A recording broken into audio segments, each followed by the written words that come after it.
प्रश्न आहे. पहिला प्रश्न तर राज्य सरकारनं सोयाबीनला पर क्विंटल 7,000 रुपये हमीभाव द्यावा अशी शिफारस केली आणि केंद्रानं म्हटलं 5,000 दिले, म्हणजे एका पर क्विंटल मागं 2,000 रुपये कमी भाव केंद्रानं जाहीर केले. हा एक पहिला नुकसान आहे, याच्यासाठी कोणी बोलायला तयार नाही.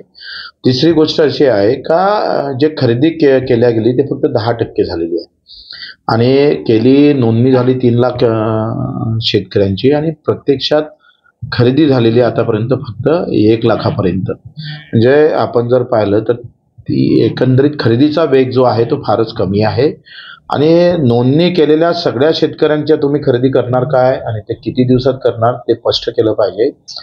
आणि याच्यामध्ये हिंदू शेतकरी आहे ना, मुस्लिमच थोडे आहे.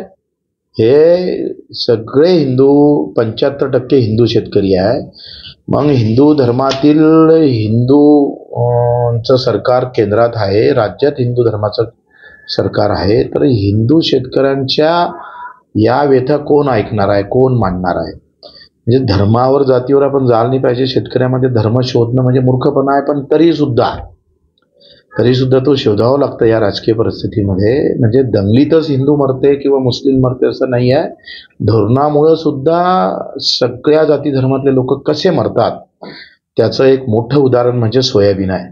सोयाबीन म्हणा, कापूस म्हणा, कापसाची 9,000 रुपये क्विंटलची शिफारस केली होती राज्य सरकारनं. केंद्रानं फक्त 7,000चा हमीभाव जाहीर केले. सोयाबीनचे 7,000ची शिफारस केली, 5,000 जाहीर केले, म्हणजे एका क्विंटलला मागं 2,000 रुपये कमी दिले. 15% नफ्यानं जरी भाव 5-7,000 भेटायला पाहिजे तर ते 5,000 भेटले. म्हणजे आम्हाला घाट्यानं सरकार जे खरेदी केंद्र सुरू केले हे आम्हाला घाट्यानं विकावं लागतं. सोयाबीन घाट्यानं विकावं लागतं, ही मोठी प्रॉब्लेम आहे. म्हणजे 15% नफ्यानं 7,000 रुपये भाव भेटायला पाहिजे तर ते भेटले नाही, उलट -2,000 जर झाले. म्हणजे घाट्यानं सरकार खरेदी करतं सोयाबीनची.